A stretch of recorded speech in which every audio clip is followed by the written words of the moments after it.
Hello friends, welcome to this video. इस video के अंदर हम लोग ये थ्योरम डिस्कस करने वाले, तो आप वीडियो पॉज कर दीजिए और ये थ्योरम एक बार लिखिए। So will discuss this theorem. Theorem states that my V is an inner product space, a finite dimensional inner product space over R। हम लोग अकॉर्डिंग टू पोर्शन जा रहे हैं over R, and following three statements are given where T is a linear operator on V. Following three statements are equivalent. First, T is in orthogonal transformation. Second, it preserves norm.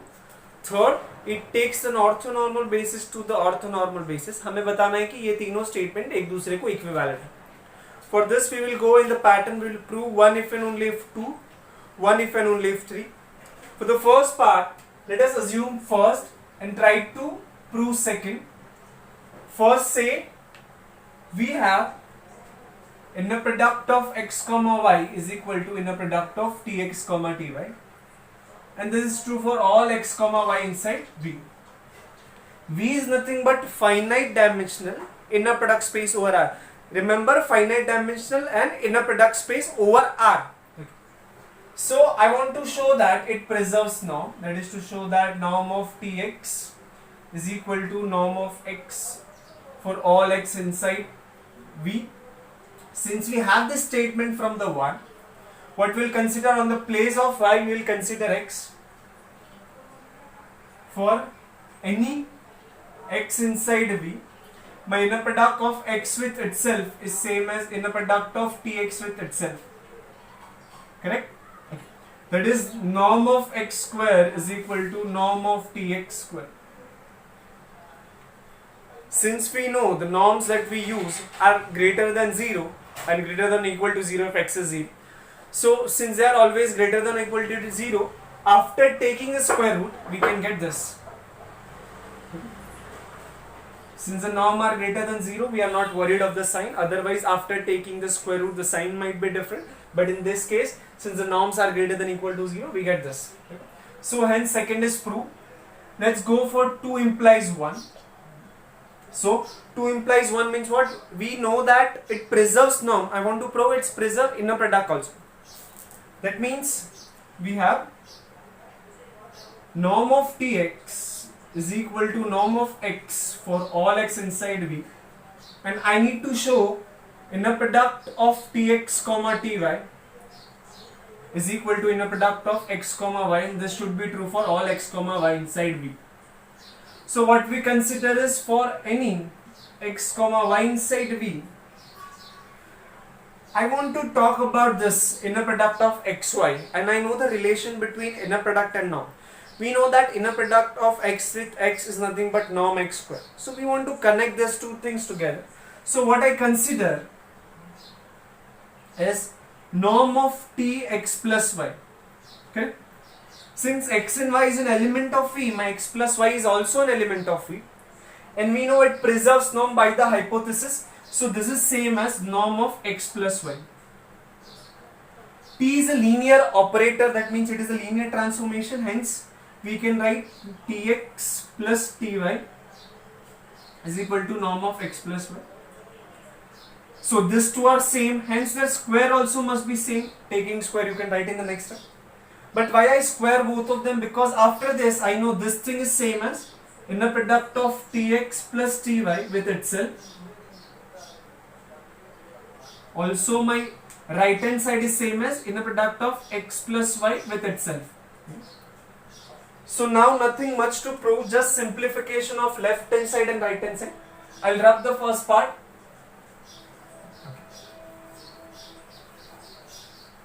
Okay. So I will consider left hand side.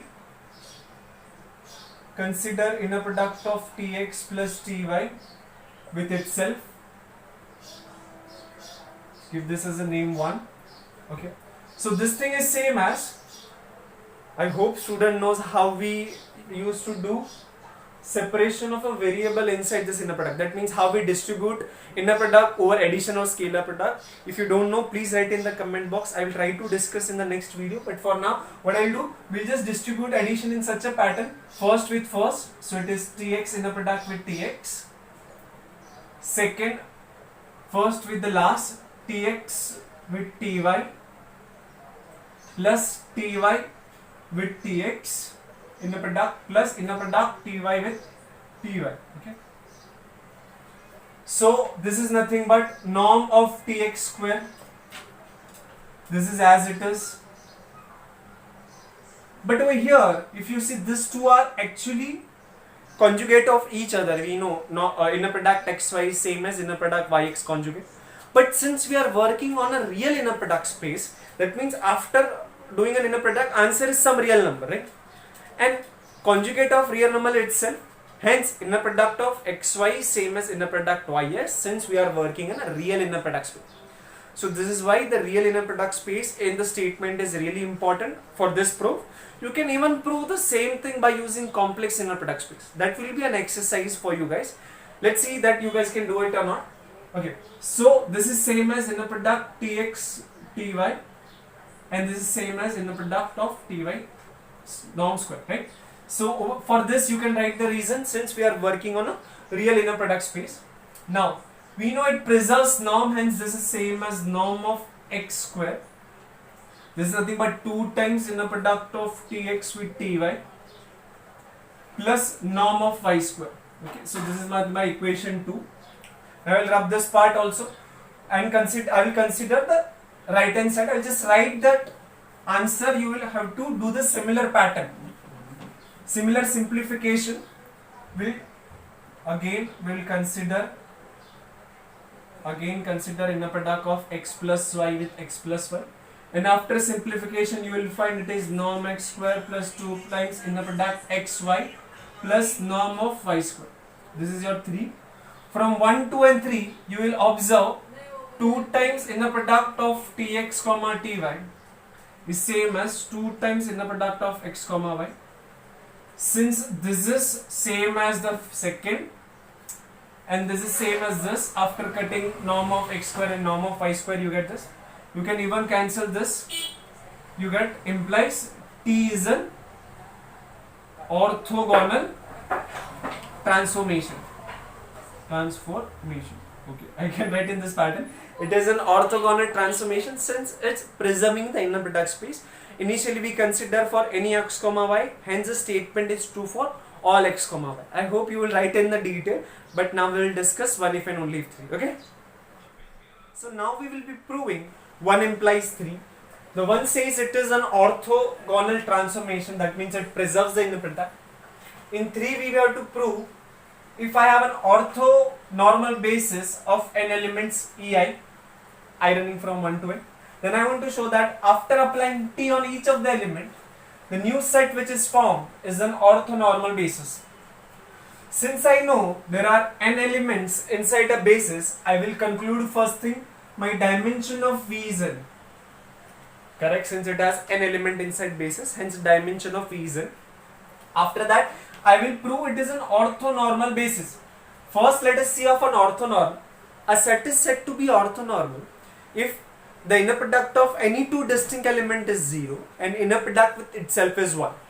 But in this case, it will be really simple to prove, since we have inner product of Ti with Tej. This is same as what? From the hypothesis we know that inner product of T of x comma T of y is same as inner product xy, hence this is same as inner product of Ei comma Ej. And we know this is an orthonormal set, hence this must be equal to delta Ij. Delta Ij is a conical function, right? So this is equal to 1 if I is equal to j, not equal to j, then it is equal to 0, right? If I is not equal to j, it is equal to 0. This implies this set Ei, I running from 1 to n, is orthonormal. Okay. So there is a fact that we can use orthonormal set are always linearly independent, and we can conclude, but I think you guys haven't done that result, so we'll prove that thing, that orthonormal sets are always linearly independent in this case. So now my claim is this set is linearly independent. Yes, linearly independent. Li means linearly independent. So how we prove linearly independent? We take all linear combination and equate it to 0, We consider the combination and equate it to 0 and try to prove all the coefficient must be equal to 0. So we consider summation ai TEI I running from 1 to n is equal to 0, where my ai are the elements of R since we have an inner product space over R. So we know this is equal to 0. My claim inside head is I want to prove each of the ai must be equal to 0. For that we can use it as an orthonormal set. So what we'll consider is, I will consider inner product of TEK with 0. Okay, you guys can tell me by the properties of the inner product with 0 is always 0, correct? So on the place of 0 I can replace with this.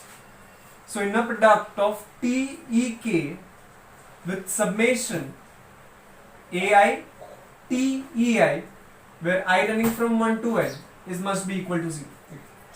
Since we are working on a real inner product space, it is linear with respect to both the coordinates. If it was a complex, then in that case it is linear with respect to the first. In case of the second, whenever we take the coefficient out, we have to take as a conjugate. But since we are in the real, we don't require the conjugate. Hence I can write this is actually same as summation. I can take summation out and even the coefficients out without taking the conjugate, since they are real number. So I take that summation out since it is linear, EK with TEI, and I know the answer is 0. Now I will run from 1 to n. So on this place I will write 1, then 2, then 3. After some time there will be some k. I know this set of T of EI are orthonormal.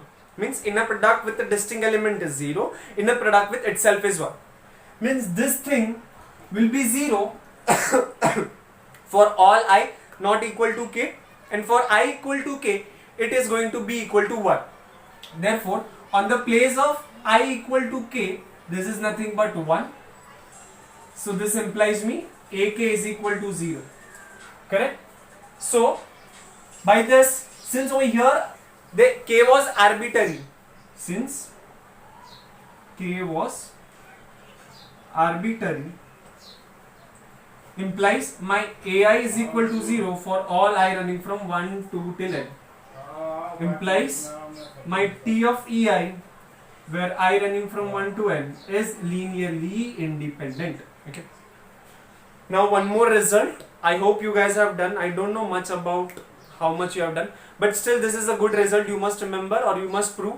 So result is, if I have a vector space of dimension n, and inside that vector space if I have a subset of it which is linearly independent and of order n, that means that set has n element and it is linearly independent, then that set is a basis for that vector space. Okay, if I have a n dimensional vector space, any linearly independent subset of it of order n will be the basis. Hence I will conclude this is a basis. If you don't know the result, if you haven't done the result, you will require one more claim that this spans the entire week. That also could be done, but if it is the case, then you have to prove it, or you can write in the comment box. We'll discuss in the next video. Okay. For now I think this is enough in this case. Now we'll prove 3 implies 1, right? Okay, so now we will see 3 implies 1. In this it is given that if I have an orthonormal basis, then its image is also orthonormal, and I want to prove my T is an orthogonal transformation. Okay, so one question that might arise to the student: does there exist an orthonormal basis for every finite dimensional inner product space? The answer is yes. If you have a finite dimensional inner product space, there always exists at least one orthonormal basis. So we are not worried of it. So let this is be an orthonormal basis. Since I have considered one, I need to say there exists. Okay, and you can prove this. I don't think so now, but definitely in master level you can prove this. So this is an orthonormal basis of V. Then my T of EI is also an orthonormal basis of V. My claim is this. What I consider 2 elements inside V. Since this set of AI is a basis, that means any element inside V can be written as a linear combination of all those AI. Therefore my x is equal to summation ai ei, I running from 1 to n, and my y is same as summation bi ei, I running from 1 to n. Okay, so let's just consider the inner product of x with y is same as inner product of summation ai ei, I running from 1 to n. So what I do is I am not using the same variable to run for, I am considering j is running from 1 to n, bj ej, correct? They represent the same thing, just I will change the variable. Now I know, since we are on the real, we can take the coefficient from first and the second also. It is linear with respect to both, and from the second, while taking out the coefficient, no need to consider as a conjugate since we are in real. So this is same as summation ai, I running from 1 to n, summation bj, j running from 1 to n, inner product with ei with ej. Okay, so since it is orthonormal, again the same thing, my j is running from 1 to n. So whenever these two are same, answer is 1. Whenever these two are distinct, my answer will be 0. Hence whenever my j is equal to I, my answer is 1.